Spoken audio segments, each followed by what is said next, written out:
বলা হয় পৃথিবীতে এমন কোনো মানুষ নেই যে সাপকে ভয় পায় না, আর তাই তো কিছু মানুষ শুধু এর নাম শুনে ভয়ে থরথর করে কাঁপতে শুরু করে। আর এমনটা হবেই বা না কেন? এক সমীক্ষার মতে গত বছর শুধু ভারতেই সাপের বিষে প্রায় 12 লাখ মানুষ মারা গিয়েছে। এদের আরও বেশি ভয়ানক ও বিপজ্জনক করে তোলে এদের লুকিয়ে থাকা, আরও সুযোগ পেলে যে কারো ওপর হামলা করে দেওয়া। মাঝে মাঝে তো এরা নিজের থেকেও বড় শিকার হরিণের মতো প্রাণীকেও গিলে নেয়।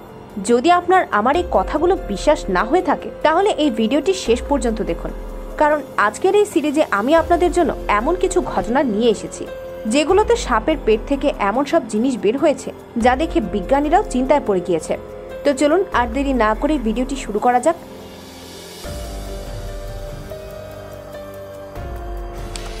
Number 10, light bulb. আমরা সবাই জানি সাপেরা ডিম খেতে অনেক বেশি ভালোবাসে। তারা পাখির ডিমগুলোকে বেশ শখ করে খায়, কিন্তু যেমনটা জরুরি নয় যে সব চমকদার জিনিসই সোনা হবে, ঠিক তেমনই সব গোল জিনিস ডিম হবে।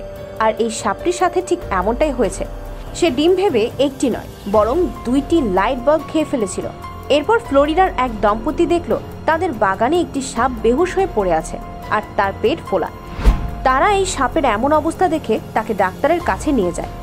যখন ডাক্তার এর সার্জারি করে তখন জানতে পারে এই সাপটি 2টি লাইট বাল্ব খেয়ে নিয়েছে। আর অবাক করা ব্যাপার হলো সেই বাল্বের আকারও সাপের মুখের থেকে 3 গুণ বেশি বড় ছিল। সেখানে থাকা সব ডাক্তারেরা চিন্তায় পড়ে গিয়েছিল যে এই সাপ কিভাবে এই বাল্বগুলো গিলল। এই সাপের ভাগ্য ভালো ছিল যে এই লাইটগুলো তার পেটের মধ্যে ভেঙে যায়নি, আর সময় থাকতেই সে এই কাপলদের নজরে এসেছিল। তা না হলে ওই দিন এর মৃত্যু নিশ্চিত ছিল। Number 9, spiky পোকেপাইন। পোকেপাইন এমন একটি জীব যাদের শরীরে বেশ ধারালো কাঁটা থাকে, আর সেই কাঁটা হাতে বিঁধে গেলে হাতের জ্বালা পোড়ার সাথে সাথে তীব্র ব্যথা অনুভূত হয়। আর এই জীবটিকে শিকার করা তো যে কোনো প্রাণীর পক্ষে অসম্ভব। কিন্তু এই পাইথনটিকে দেখুন, কে ভেবেছিল আজ সে বড় কিছু খাবে? তাই সে এই জীবের সাথে তুমুল ঝগড়া শুরু করে দেয়। ঝগড়ার এক পর্যায়ে পাইথন এই জীবটিকে গিলে নেয়। এটাকে গিলে ফেলার পর সে বুঝতে পেরেছিল সে তার জীবনে সবথেকে বড় ভুল করে ফেলেছে। এই জীবটিকে খেয়ে নেওয়ার পর এই সাপটির অবস্থা দিন দিন খারাপ হতে থাকে এবং অবশেষে 6 দিন পর এই সাপটি মারা যায়। Number 8, teddy bear. বন্ধুরা, এখন আমরা আপনাদের যে ঘটনাটি দেখাতে চলেছি এই ঘটনাটিও অস্ট্রেলিয়ার। জি হ্যাঁ, আপনাদের জানিয়ে দিই এই জায়গাটিতে অনেক সাপ আছে আর তাদের প্রায়ই সব জায়গায় দেখা যায়। কিন্তু বন্ধুরা, এখন আপনারা যা দেখতে চলেছেন তা সবচেয়ে আলাদা। বন্ধুরা, একটি সাপ একটি বাগানে শুয়েছিল আর তার পেট বেশ ফোলা ছিল। বলা হয় যে সাপ যখন এমন শেপে থাকে তাহলে বুঝতে হবে সে এখনই কারো না কারো শিকার করেছে। যখন মানুষ এটাকে দেখে তখন তাদের মনে হয় আশেপাশে থাকা কোনো কুকুরকে সে নিজের শিকার বানিয়ে নিয়েছে। সবাই খুব চিন্তায় ছিল, সবার মনে হচ্ছিল কুকুরটি মারা গিয়েছে। এমন সময় যখন ডাক্তারকে ডাকা হয় আর তার এক্সরে করা হয় তখন জানা যায় সে একটি টেডি বিয়ারকে খেয়ে ফেলেছে। এখন বুঝে নিন, যদি কোনো সাপ কোনো টেডি বিয়ারকে খেয়ে ফেলে তাহলে তার কি অবস্থা হবে। এখন এই সাপটিকে বাঁচানোর চেষ্টা শুরু হয়। এই সাপটির অপারেশন করা হয় আর টেডি বিয়ারকে বের করা হয়। এখন আপনারা ভাবুন এটা কত ভয়ানক ঘটনা ছিল। এখন কথা হচ্ছে এই সাপটি কেন এই টেডি বিয়ারকে নিজের শিকার বানালো। তাহলে আপনাদের জানিয়ে দিই, এই টেডি বিয়ারটির সাথে একটি কুকুর সারাক্ষণ খেলা করত, যার কারণে এই টেডি বিয়ারটির গায়ে কুকুরটির লানা লাগানো ছিল, যার কারণে সাপটি দিকভ্রষ্ট হয়ে যায় আর তার মনে হয় এটা কুকুর। Number 7, electric blanket. সাপ গরম পরিবেশে থাকতে অনেক বেশি ভালোবাসে, তাই তো এদের যারা পালে তারা সবসময় তাদের হিট পরিবেশে রাখে। কার্লে বস নামের এক ব্যক্তি ইতি নামের এক পাইথনকে পালত, যেটা কিনা আকারে প্রায় 12 ফিট লম্বা ছিল। একদিন সে খেয়াল করলো তার সাপ আজব আচরণ করছে। সে আরো লক্ষ্য করলো তার সাপকে গরম রাখা ইলেকট্রিক ব্ল্যাঙ্কেট গায়েব। এইসব দেখে তার সন্দেহ হয়। এরপরে সে যখন তার সাপকে পশু ডাক্তারের কাছে নিয়ে যায় তখন সে জানতে পারে সে যেটা ভয় পাচ্ছিল সেটাই হয়েছে। সেই সাপ ওই ব্ল্যাঙ্কেটটাকেই খেয়ে ফেলেছে, সেই সাথে এর তার চার্জারটিও স্পষ্টভাবে দেখা যাচ্ছিল। এরপর তৎক্ষণাৎ তার অপারেশন করে তার পেট থেকে সে ব্ল্যাঙ্কেট বের করে নেওয়া হয় এবং চিকিৎসার মাধ্যমে তাকে সুস্থ করে তোলা হয়। নাম্বার 6, গোল্ফ বলস। এটি 2012 সালের একটি ঘটনা। একটি সাপের যখন খুব ক্ষুধা লাগে তখন সে মুরগির ডিম দিয়ে নাস্তা করার চিন্তা ভাবনা করে। এই কারণেই সে মুরগির ফার্মের দিকে যায়, যেখানে মুরগিদের কমফোর্টেবল রাখার জন্য ডিমের সাথে সাথে কিছু গোল বলও রাখা হয়। এরপর সেখানে গিয়ে এই সাপটি বলগুলোকে ডিম ভেবে বসেছিল আর তাই খেয়ে নিয়েছিল।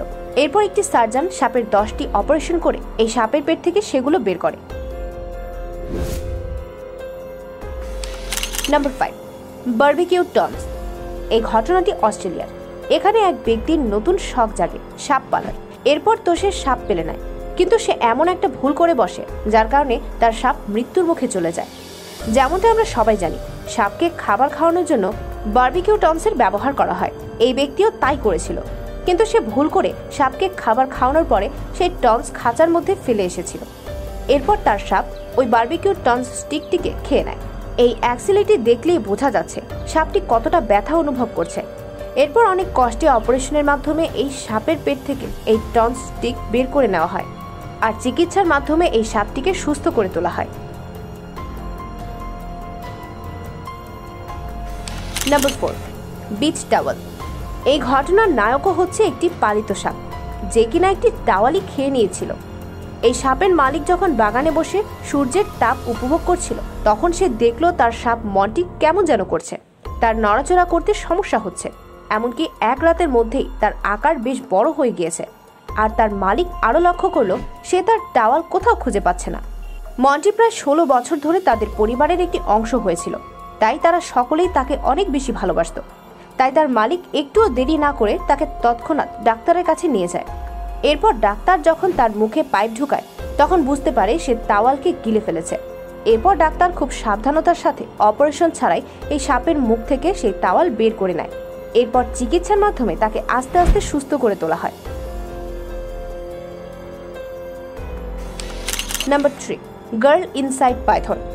এখন আপনাদের যে ঘটনাটি দেখাবো তা দেখলে আপনার মাথা ঘুরে যাবে। জি হ্যাঁ বন্ধুরা, এই গল্পটি ইন্দোনেশিয়ার। এখানে একজন মহিলা তার বাড়ি থেকে বাইরে বেরিয়ে খেতে কাজ করতে আসে। তখন হয়তো কেউ জানতো না যে সে তার বাড়ি ফিরবে না। জি হ্যাঁ বন্ধুরা, এটি খুব কষ্টদায়ক একটি ঘটনা। এখানে এই মহিলাটি অনেক রাত পর্যন্ত বাড়ি না ফেরায় তার বাড়ির মানুষ তাকে খুঁজতে বের হয়, কিন্তু তাকে কোথাও পাওয়া যায় না। এরই মধ্যে তারা একটি অ্যানাকোন্ডাকে দেখতে পায়। ওই অ্যানাকোন্ডাটি খুব স্থির ছিল আর তার পেট অনেক বেশি ফোলা ছিল। আশেপাশের মানুষের সন্দেহ হয় এই সাপটি ওই মহিলাটিকে খেয়ে ফেলেনি তো। আর এমনটাই ঘটে। যখন ওই মহিলার জুতা সেখানে পাওয়া যায়, তখন জানা যায় যে ওই মহিলাটিকে এই সাপটি খেয়ে ফেলেছে। বন্ধুরা সবাই মিলে এই সাপটিকে মেরে ফেলে, আর যখন চেক করা হয় তখন সবাই চমকে যায়।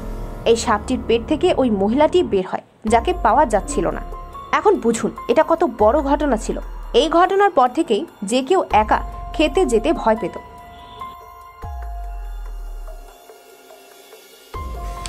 Number 2, snake inside snake. বিজ্ঞানীদের চোখ কপালে উঠে যায় যখন তারা সাপের পেটের মধ্যে নতুন সাপের প্রজাতি দেখতে পায়, পরবর্তীতে যার নাম রাখা হয় ডিনার স্নেকস। কারণ এই সাপটিকে প্রায় 40 বছর আগে ওই সাপটি ডিনার হিসেবে গ্রহণ করেছিল। আর অবাক করার মতো ব্যাপার হলো 40 বছর পরেও এই সাপটি ওই সাপের পেটের মধ্যে একদম সুস্থ অবস্থায় ছিল। আর ওই সাপটি অন্যান্য সাপের প্রজাতির থেকে একদম আলাদা ছিল। এরপর তাকে একটি মিউজিয়ামে রেখে দেওয়া হয়। পরবর্তীতে সায়েন্টিস্টরা জানতে পারে এই সাপটি সব সময় মাটির ভিতরে থাকে, যার কারণে তারা এটাকে আগে কখনোই দেখতে পায়নি। নাম্বার 1, স্নেক ইন বেলি। এখন আমরা সাপের পেটে পাওয়া কোনো জিনিস নিয়ে কথা বলবো না, বরং মানুষের পেটে পাওয়া সাপকে নিয়ে কথা বলবো। এই ঘটনাটি 1864 সালে। এই সময় একটি মহিলা টানা 4 বছর মাঝে মধ্যেই তার পেটের মধ্যে ব্যথা তীব্র অনুভব করে। এই 4 বছরে তিনি অনেক ওষুধ নেয়, কিন্তু কোনো কিছুতেই কিছু হচ্ছিল না। এরপর ব্যথা যখন মহিলার নাগালের বাইরে চলে যায়, তখন ডাক্তার তার এক্স-রে করার সিদ্ধান্ত নেয়। আর তারপর যা হয় তা দেখে সবার চোখ কপালে উঠে যায়। একটি সম্পূর্ণ সাপ ওই মহিলার পেটের মধ্যে বসেছিল, আর জীবিত থাকার জন্য সে এই মহিলার খাওয়া জিনিসগুলোই খাচ্ছিল। এরপর ডাক্তাররা দ্রুত চিকিৎসা করে তার পেট থেকে সেই সাপটিকে বের করে দেয়, আর সেই মহিলাকে আবার একটি শান্তির জীবন উপভোগ করার সুযোগ করে দেয়। এখন এই ঘটনাটি কতটা সত্য আর কতটা মিথ্যা তা আমি জানি না, কারণ এটি নিউ ইয়র্কে শুধুমাত্র একটি আর্টিকেলই ছিল। তো বন্ধুরা, এই ছিল আজকের ভিডিও। আশা করি ভিডিওটি আপনাদের ভালো লেগেছে। ভালো লাগলে লাইক দিন, কমেন্ট করুন আর আপনার বন্ধুদের সাথে শেয়ার করুন। তো দেখা হচ্ছে পরের ভিডিওটিতে। ততক্ষণ পর্যন্ত ভালো থাকবেন, সুস্থ থাকবেন। আল্লাহ হাফেজ।